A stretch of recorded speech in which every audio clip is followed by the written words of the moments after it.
Olá, boa tarde para você. O JC Debate de hoje recebe o advogado Antônio Rulli Neto. Ele é doutor em Direito Civil e Direito do Estado e presidente da Comissão da Pessoa com Deficiência, da OAB de São Paulo. Nós vamos conversar sobre o novo estatuto e os direitos das pessoas com deficiência. Você pode participar enviando sua pergunta através do portal de conteúdo da TV Cultura, que é o cmais.com.br/jcdebate, ou então pelo facebook.com.br/jcdebate. Doutor Antônio, muito obrigada por aceitar o nosso convite. Eu que agradeço. Agradecemos muito. Bom, primeira coisa, olha, você me mostrou aqui, o senhor me mostrou esse livro, Direitos do Portador de Necessidades Especiais, escrito por Antônio Rulli Neto, escrito por você. Em que ano foi escrito esse Foi em livro? 2002. 2002. Nesse Isso. momento, o termo correto era portador de necessidades especiais? Porque assim a gente vê, o que é o correto? É deficiente, pessoa com deficiência, o que é correto e o que define? Quem que define essa nomenclatura, doutor? Então vamos tentar falar um pouquinho sobre isso, começar falando sobre isso. Pessoa portadora de deficiência, esse é o termo que está na Constituição Federal de 1988. De lá para cá, a terminologia sofreu uma certa alteração. Não existe uma terminologia incorreta, porque já que a lei fala dessa maneira, e se nós seguirmos o texto legal exclusivamente, nós vamos falar em pessoa portadora de deficiência. Mas o meio, ao longo dos anos, mudou essa terminologia. Então, ela sempre foi voltada também para ter um caráter inclusivo. Então, hoje, como é que a gente chama? A gente fala em pessoa com deficiência porque falar em portar é carregar, então as pessoas nem sempre veem essa forma de se falar como uma forma correta. Então, hoje o termo mais utilizado é pessoa com deficiência. Esse é o termo que nós vamos usar. Esse é o termo que nós vamos usar. Quando a gente fala em necessidades especiais, nós englobamos um grupo maior de pessoas, não só a pessoa com deficiência. O medo que se tem é falar, por exemplo, pessoa com necessidade especial, fazer uma confusão com a pessoa com deficiência e, em certos aspectos, conceder determinados benefícios, por exemplo, para uma pessoa que tem uma necessidade especial, que às vezes é temporária, e confundir isso com uma pessoa que tem deficiência e que normalmente se vê a pessoa com deficiência com essa deficiência que tem um caráter mais permanente. Muito bem, nós vamos discutir então sobre ensino, sobre mobilidade dessas pessoas com deficiência, mas antes eu queria saber, a legislação brasileira, no que se refere a essas pessoas com deficiência, ela é eficiente, doutor? Então, em primeiro lugar, o que é importante saber, a legislação ela é muito completa, mas a legislação ela não funciona. É isso que a gente vê na prática. Ela é muito completa e ela é completa, eu posso te dizer que há quase 20 anos. A gente tem legislação suficiente. Quando a gente fala, por exemplo, em emprego, a legislação ela vem de 91. 91, depois 99, depois diversas outras leis que vieram. Então, quando a gente fala em reserva de vaga, essa lei já fez aniversário, já fez 20 anos. Entendi. Né? Mas ela não funciona na prática. Esse que é o grande problema. A gente vai tentar entender o porquê. A gente vai começar falando sobre acessibilidade. A facilidade de acesso a equipamentos urbanos como ônibus e metrô é um termômetro da acessibilidade urbana. Numa cidade como São Paulo, as dificuldades aparecem mais e nós fomos conferir se é fácil se deslocar pelas calçadas da cidade. Fabiola tem 26 anos e desde pequena precisa da cadeira de roda para se locomover. Ela teve mielomeningocele, doença congênita que causou má formação nos membros inferiores. Fabiola topou dar uma volta para o São Paulo para nos mostrar as dificuldades enfrentadas diariamente pela falta de acessibilidade na cidade. Ao sair de casa, o primeiro obstáculo. Aqui já começa a primeira dificuldade, porque a gente arrumou a calçada, mas mesmo assim ainda está difícil porque ela está bem inclinada. A arquiteta Thaís Frota, especializada em mobilidade, explica como deveria ser a calçada. Eu medi a calçada para ver a largura, né? Porque a calçada ela tem que ter 1,20 m livre de obstáculos. E a calçada ela não pode ter nenhum desnível, não pode ter nenhum degrau e o revestimento tem que ser adequado. O primeiro destino é o ponto de ônibus, que fica a aproximadamente 600 metros da casa de Fabiola. Mas ela não consegue ir até lá sozinha, precisa da ajuda casa da mãe. Sem a calçada adequada, ela não é a única a se arriscar pela rua. É um desrespeito com o deficiente, porque ele é uma pessoa como qualquer outra, né? Depois de chegar no ponto, o desafio é saber se os ônibus estão adaptados para levar Fabíola. Esse está. A plataforma móvel funciona, mas ela precisa mostrar equilíbrio e força para não cair. Essa é uma exceção na regra. Seguimos para a Avenida Paulista. Aqui sim, faixa de pedestre com rampa e calçadas largas. Agora o teste é no metrô.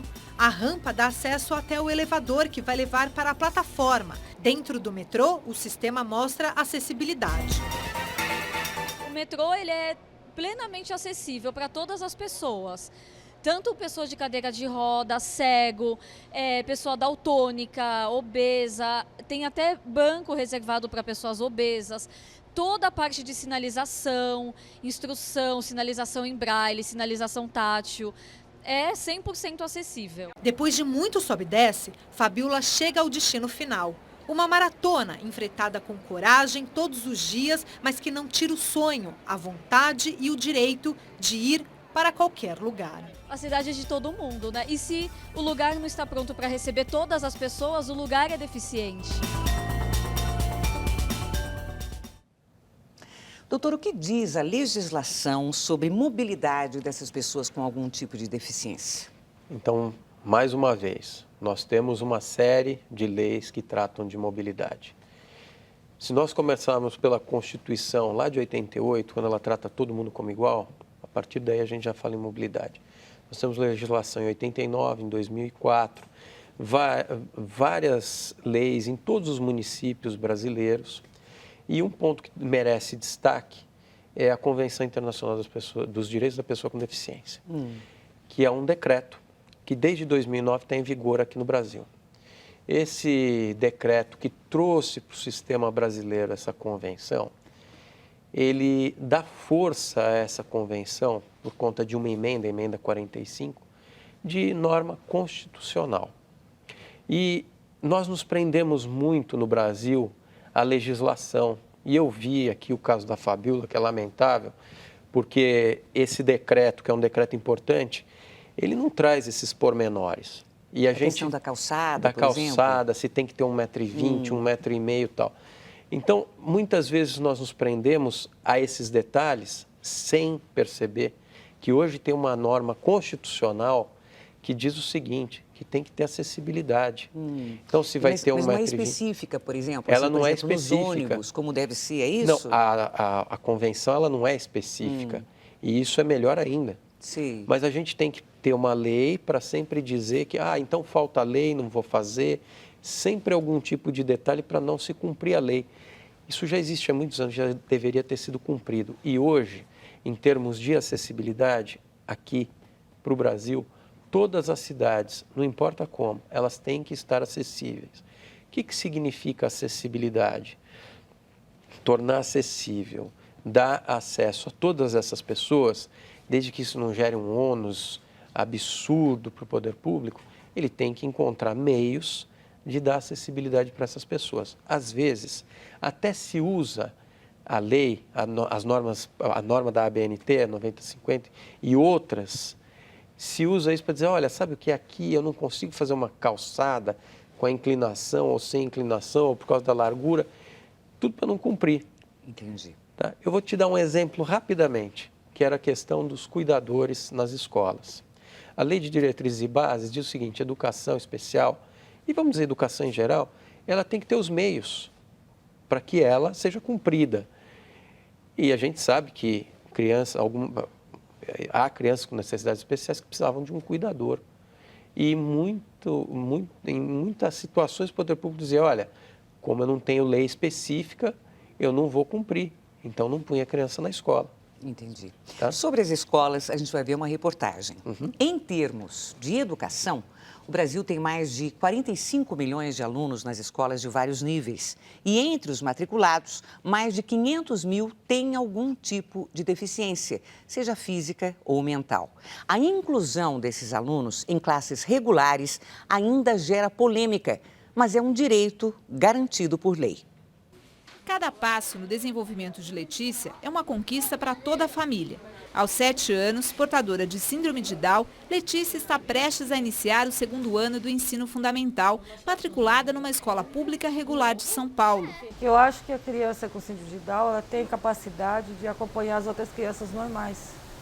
E ela convivendo com essas crianças, ela desenvolve muito mais rápido do que numa escola especial. No Brasil, toda criança com deficiência física ou intelectual tem direito a estudar numa escola regular, desde a educação infantil até o ensino superior. Para a gerente da PAI São Paulo, entidade que atua junto às famílias e às escolas para ajudar na inclusão da pessoa com deficiência intelectual, o desenvolvimento do aluno especial é muito mais rápido quando ele frequenta uma escola regular. É importante porque ela pode aprender como qualquer outra criança.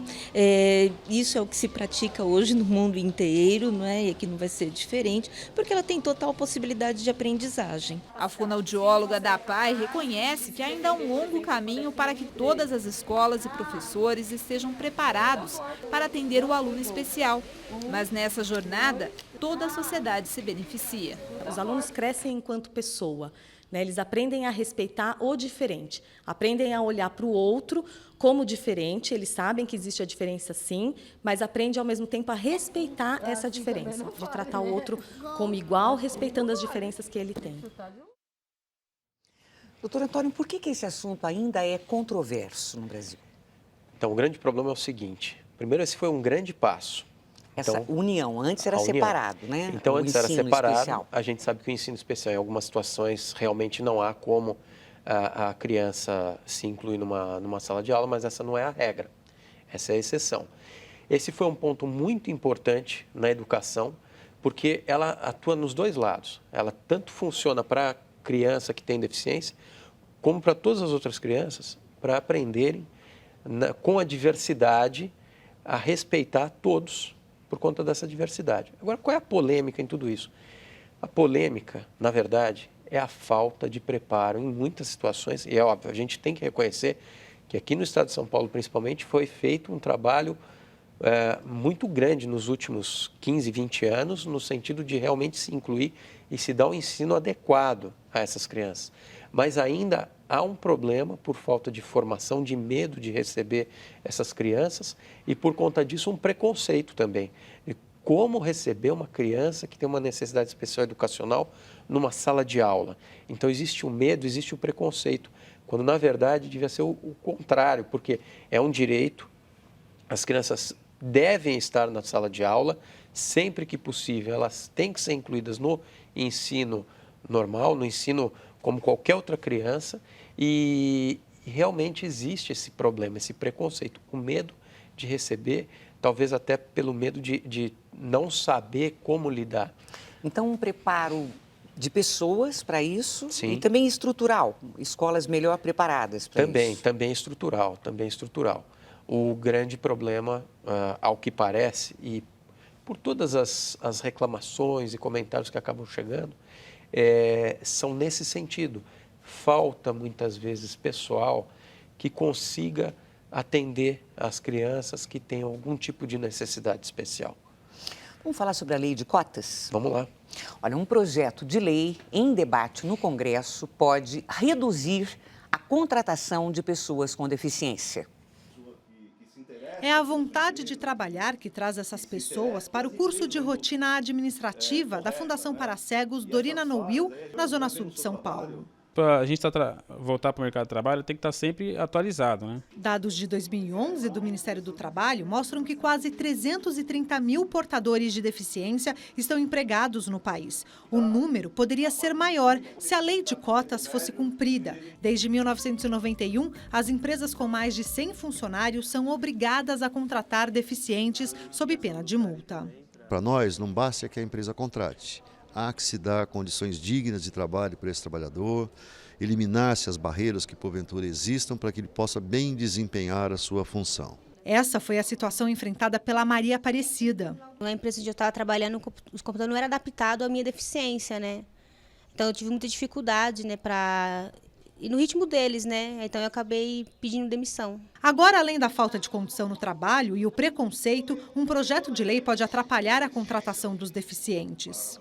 Está em discussão no Congresso Nacional o Estatuto da Pessoa com Deficiência. Entre as propostas do texto está a flexibilização da lei de cotas, na qual o empresário pode definir ações para compensar a ausência desses trabalhadores no quadro de funcionários.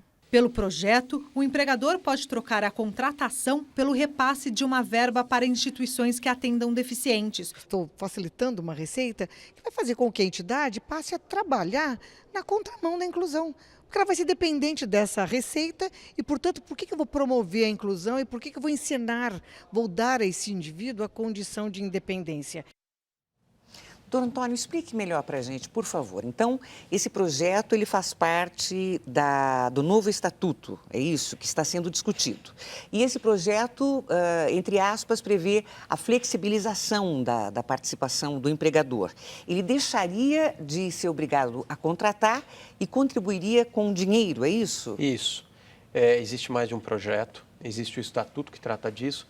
Existe também um recurso extraordinário hoje no Supremo Tribunal Federal, em todos esses âmbitos está se discutindo a flexibilização. Pessoalmente, lá na comissão, nós somos contrários à flexibilização. Por quê?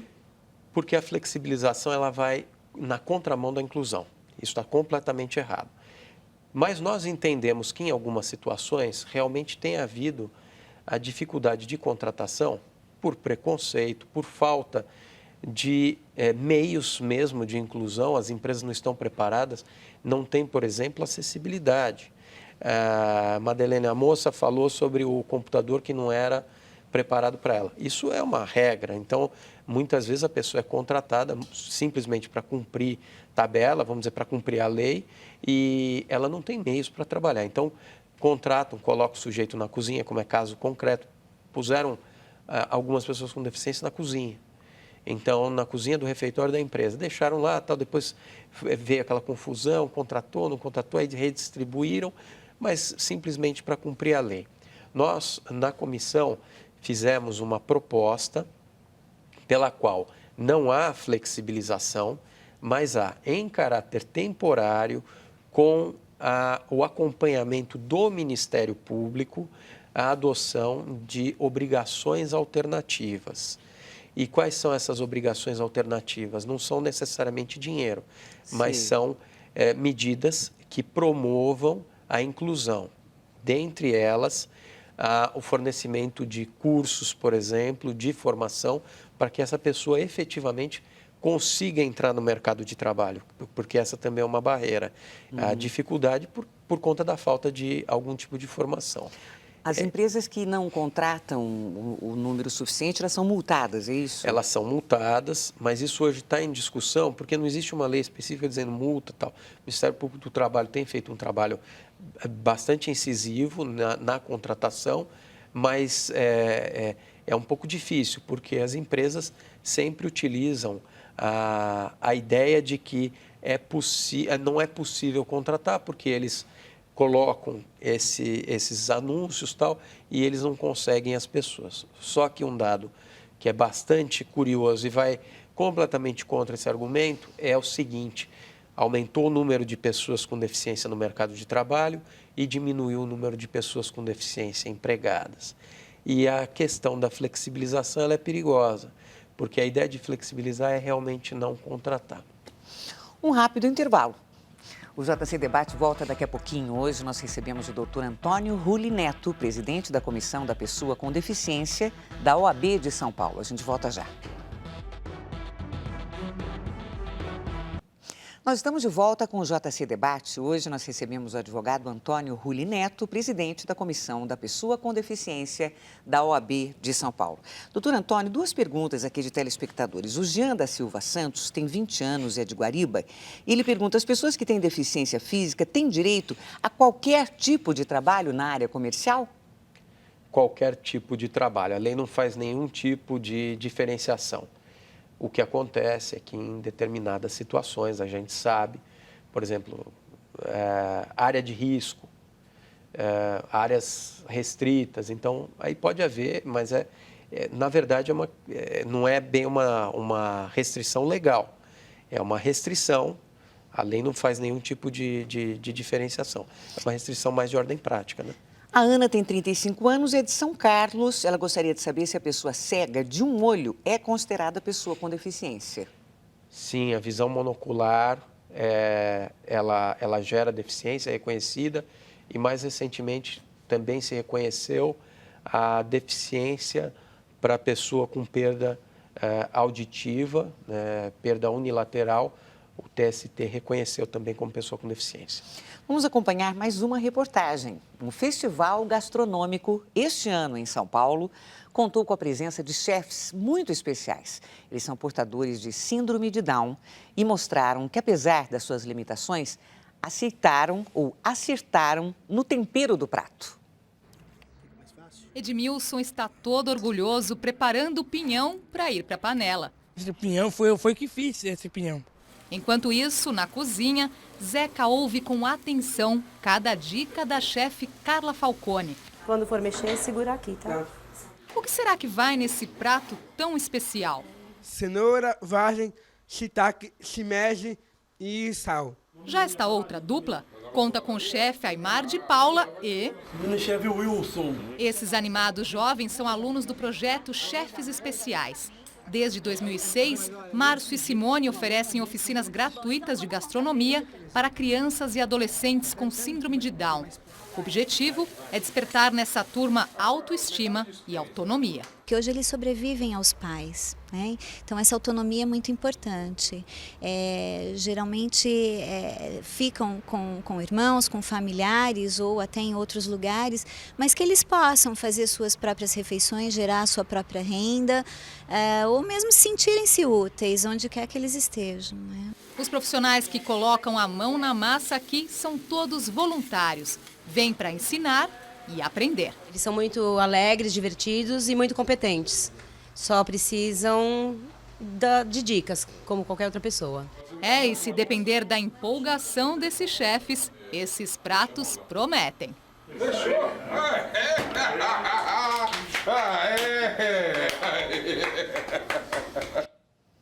Que legal. Iniciativas como essa são comuns, doutor Antônio? Tem crescido esse tipo de movimentação? Tem crescido e o que se percebe? As iniciativas muito mais dos particulares, das entidades, do que do poder público. O poder público tem feito, a gente tem que reconhecer, tem feito muito, mas a sociedade, ela tem cada vez mais se tornado uma sociedade inclusiva, porque é aquela ideia que nós falamos aqui a todo momento, é muito mais um preconceito do que qualquer outra coisa. Sem dúvida. Em relação a esse livro, escrito por você em 2001, é isso? 2002. 2002. O que mudou de lá para cá nessa questão, doutor? O que mudou, eu diria o seguinte, a sociedade mudou bastante, o próprio cumprimento da lei mudou bastante, porque hoje nós temos, sem dúvida, um funcionamento aí da lei mais eficaz. Principalmente nós vemos aqui em São Paulo, a lei sendo cumprida. Sem dúvida também falta muito. A gente ainda precisa caminhar muito para ter uma inclusão efetiva dessas pessoas na sociedade e uma aceitação de verdade da sociedade em relação à pessoa com deficiência. Mais uma reportagem, mais um tema importante. Um aplicativo na internet pode facilitar a mobilidade de cadeirantes e portadores de necessidades especiais aqui na cidade de São Paulo. Guilherme não precisaria fazer esse trajeto na cadeira de rodas. Com a ajuda de um andador, ele poderia caminhar.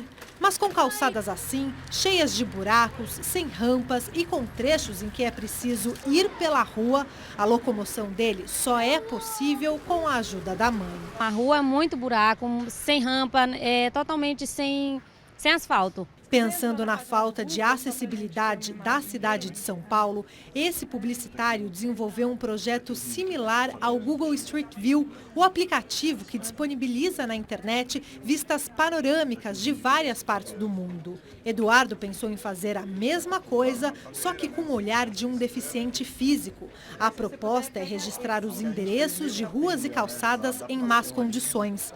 Um dos objetivos é dar ao cadeirante opções de caminhos livres de obstáculos. A ideia ganhou um concurso do Google no final do ano passado. Já estou trabalhando, inclusive, na implementação da ideia. A gente está orçando, fazendo todo o estudo de viabilidade econômica e o que de tecnologia vai precisar, mas é um produto que a gente vai lançar aqui no Brasil, sim. Para fazer as imagens, a cadeira passa por uma adaptação. 6 máquinas de vídeo são acopladas nesse suporte. Inicialmente, devem participar 30 cadeirantes voluntários. O programa na internet deve ser viabilizado ainda neste ano. Além do registro feito pelo cadeirante, a ideia é que qualquer pessoa, com ou sem deficiência, possa tirar uma foto e postar no site um problema de acessibilidade como esse. A imagem pode ser feita com a máquina fotográfica de um celular, aumentando assim as áreas mapeadas. Um banco de dados que também vai facilitar a ação do poder público. Com a situação dos pavimentos na maior cidade do país, registros não vão faltar, inclusive de infrações comuns, como a que a mãe do Guilherme diz acontecer sempre. Um que atende estaciona ali, sempre na rua. Uma proposta bastante interessante. A gente está quase no final do programa. Eu gostaria de falar sobre direito à justiça. As pessoas com deficiência, elas costumam recorrer à justiça para garantir os seus direitos, doutor? Pouco. É? Pouco. E o que a gente percebe, as situações, por exemplo, de escola, realmente elas têm sempre recorrido à justiça e conseguem, e vão para a escola. Mas aqui é um exemplo de que nós sabemos, ainda a acessibilidade é a maior barreira. Porque como chegar à escola, como chegar à justiça, como chegar à saúde, como chegar ao trabalho, se o menino ali não consegue andar na rua. Então esse ainda é talvez seja a barreira número 1, atrás da barreira social mesmo, do preconceito. Esse programa vai colaborar também até incentivando, ajudando o poder público, né, na fiscalização desses problemas, não é? Sim, a encontrar onde estão os problemas e atacar diretamente, porque a acessibilidade é um direito fundamental da pessoa com deficiência, de todos nós, de ter uma sociedade mais justa. Gabriel Rodrigues, pelo Facebook, pergunta: gostaria de saber se as faculdades particulares são obrigadas a abrir 5% das vagas para pessoas com alguma deficiência nos vestibulares. As faculdades, em geral, têm aberto essas vagas, não existe uma obrigatoriedade, tem aberto até mais vagas e tem feito vestibulares inclusivos, muitas faculdades particulares, vestibulares inclusivos que levam em conta a deficiência da pessoa. Então, eu participei de alguns programas como esse e eu pude notar que o vestibular que é feito para as pessoas sem uma deficiência, ele é muito diferente, por exemplo, de um vestibular feito em Braille ou em Libras. É diferente, a construção toda ela é diferente. Não adianta simplesmente, vamos colocar aqui entre aspas, traduzir do português para Libras. Sim. Tem que ter toda uma preparação especial. Então, existe sim uma preocupação nesse sentido e que vem crescendo. E para encerrar rapidamente, direitos da pessoa com deficiência no que se refere à saúde, no sistema público de saúde. Então, isso já há muito tempo é discutido, é lei já há muito tempo, tem que ter um sistema de saúde adequado à pessoa com deficiência, que atenda a pessoa com deficiência, levando em conta a situação específica dela, a deficiência dela. E nós sabemos que existe a necessidade da formação também de profissionais nesse sentido, porque a pessoa tem peculiaridades e isso tem que ser respeitado. Hoje, o JC Debate recebeu o advogado Antônio Rulli Neto, que é doutor em Direito Civil e Direito do Estado e presidente da Comissão da Pessoa com Deficiência da OAB de São Paulo. Doutor, muito obrigada. Foi muito importante a sua participação. Muito obrigada por... Esperamos recebê-lo novamente em outra ocasião. Com certeza. Vai ser um prazer. Obrigado. Obrigada. Nós chegamos ao final de mais uma edição do JC Debate. Nós voltamos ao tema de necessidades especiais. Na próxima sexta-feira, nós vamos receber João Otaviano Machado Neto, que é superintendente-geral da Associação de Assistência à Criança Deficiente. Ele vem conversar sobre o Teleton, que vai acontecer nos próximos dias 25 e 26 de outubro. Por hoje é isso. Boa tarde para você. Até amanhã.